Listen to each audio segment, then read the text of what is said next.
Friends, in this video we will discuss about inertia. दोस्तों हम इस वीडियो में जड़त्व के बारे में समझेंगे, चर्चा करेंगे। जड़त्व क्या है, इनर्शिया क्या है। तो जड़त्व जैसे कोई ऑब्जेक्ट आपका है वो मूव कर रहा है तो मूव ही करता रहे, गति में है तो गति ही करता रहे, रेस्ट में है, विराम में है तो विराम में ही रहे, रेस्ट में ही रहे। तो ये इसी क्वालिटी को, इसी प्रॉपर्टीज को, इसी वर्च्यू को आप क्या नाम देंगे, जड़त्व नाम देंगे। अगर कोई ऑब्जेक्ट मूव कर रहा है तो मूव ही करता रहे, कोई ऑब्जेक्ट रेस्ट में है तो रेस्ट में ही रहे, मतलब कोई ऑब्जेक्ट अगर आपका है, कोई वस्तु आपकी गतिमान है तो गतिमान ही रहे, और अगर कोई वस्तु आपकी विराम में है तो विराम में ही रहे। तो उसके वस्तु के इसी गुण को, इसी अवस्था के गुण को हम क्या नाम देंगे, जड़त्व नाम देंगे या इनर्शिया नाम देंगे। इट इज प्रॉपर्टी या it is virtue of object that can be not itself change their position, rest और मोशन। अपने रेस्ट और मोशन को खुद ब खुद चेंज ना करने की जो प्रॉपर्टीज है उसी को हम क्या नाम देते हैं, जड़त्व या इनर्शिया नाम देते हैं। जब कोई वस्तु, कोई ऑब्जेक्ट अपनी रेस्ट को या मोशन को या अपनी पोजीशन को खुद ब खुद चेंज नहीं कर सकता है तो उसी प्रॉपर्टीज को, जो खुद ब खुद न चेंज करने वाली प्रॉपर्टीज है, उसी को हम लोग इनर्शिया या जड़त्व कहते हैं। और इनर्शिया और जड़त्व आपका कितने टाइप्स का होता है इसे भी जान लें। Inertia of rest, inertia of rest मतलब विराम का जड़त्व, विराम जड़त्व इसे आप कहते हैं। और सेकंड है आपका इनर्शिया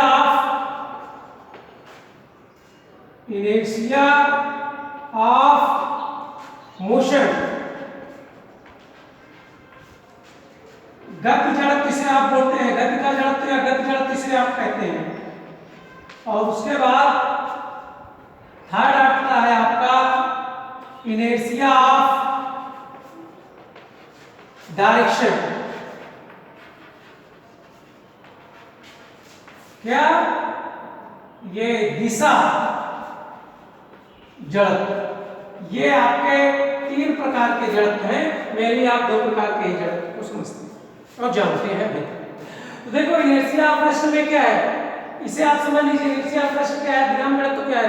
जब कोई वस्तु विराम में है, रेस्ट में है, और वो अचानक जो है किसमें है, मोशन में आ जाए, तो वहां पर हम क्या नाम देंगे, इनर्शिया ऑफ रेस्ट देंगे या विराम जड़त्व देंगे। जैसे हम बस में बैठे हो, कार में बैठे हो, और कार जो है अचानक चलने लगे,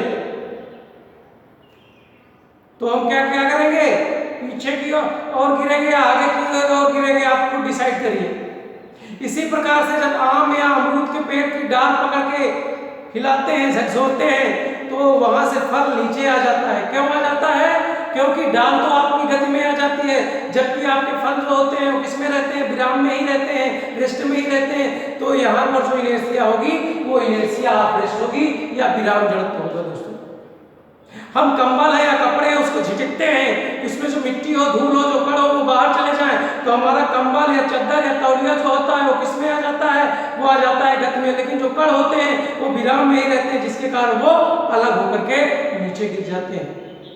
तो इसे हम विराम जड़त्व नाम देते हैं, इनर्शिया ऑफ रेस्ट देते हैं। इसी प्रकार से दोस्तों इनर्शिया ऑफ मोशन या गति जड़त्व की बात करते हैं, तो इनर्शिया ऑफ गति जड़त्व में क्या है दोस्तों, इसमें आपको एक चीज ये ध्यान देना है दोस्तों, क्या ध्यान देना है कि आपको एक एग्जांपल ले लीजिए। जैसे आप बस पर बैठे हैं, कार में बैठे हैं, और तो आपकी जब कार या बस जा रही है और अचानक से ड्राइवर ब्रेक मार देता है तो आप आगे की ओर गिरते हैं। ठीक, तो यहाँ पर आगे की ओर गिरते हैं, पीछे की इसको भी आप पर छोड़ दे रहे हैं कि आप डिसाइड करिए, कल्पना करिए, क्योंकि ये व्यवहारिक एग्जांपल है, आप अच्छी से समझ सकते हैं। तो यहाँ पर गतिमान थे आप बस के साथ, लेकिन बस अचानक रुक गई, तो जो आप गिर रहे हैं आप किसमें आ गए हैं, अब आप इनर्शिया मोशन में हैं। क्यों, क्योंकि बस गतिमान थी, अचानक रुकी, लेकिन आप अभी मोशन में थे। बस जैसे ही ब्रेक लगी, कार में जैसे ही ब्रेक लगी, बस या कार तो रुक गई, लेकिन आप तब पर भी मोशन में ही थे, इसलिए आप गिर रहे हैं। और जब आप गिर रहे हैं, किधर गिर रहे हैं, आगे की ओर गिर रहे हैं। तो ये किस प्रकार का इनर्शिया है, किस प्रकार का यहाँ पर इनर्शिया आप देख रहे हैं, इनर्शिया ऑफ मोशन देख रहे हैं, गति का जड़त्व देख रहे हैं। और अब आप बात करते हैं तीसरी इनर्शिया ऑफ डायरेक्शन की या दिशा जड़त्व की। दिशा जड़त्व क्या है दोस्तों, इसे भी आप समझ लें अच्छी तरीके से, क्योंकि जब आप किसी वस्तु को मोड़ते हैं, टर्निंग देते हैं, तो टर्निंग करने पर जो उसके पास जड़त्व होता है उसी को हम क्या नाम देते हैं, इनर्शिया। जैसे आप वृत्तीय गति में देखें, वृत्तीय गति में आप जो देख रहे हैं या किसी चीज को आप पेडोलक के जरिए मिला रहे हैं तो चिम्मच से या स्पून से, तो वहां पर जो गति आती है, वहां पर जो दिशा मिलती है उसी को हम क्या नाम देते हैं, इनर्शिया ऑफ डायरेक्शन या दिशा जड़त्व देते हैं। दोस्तों इस वीडियो को आप अच्छी तरीके से देखिए और जो ना समझ में आया हो उसमें से पूछिए और अपने बुक की हेल्प से इसके अन्य एग्जांपल्स जो अदर एग्जांपल्स जो है उसको समझिए और जो ना समझ में आए उसे पूछिए और इसे अच्छी तरीके से आपको समझना है और समझ में आना चाहिए।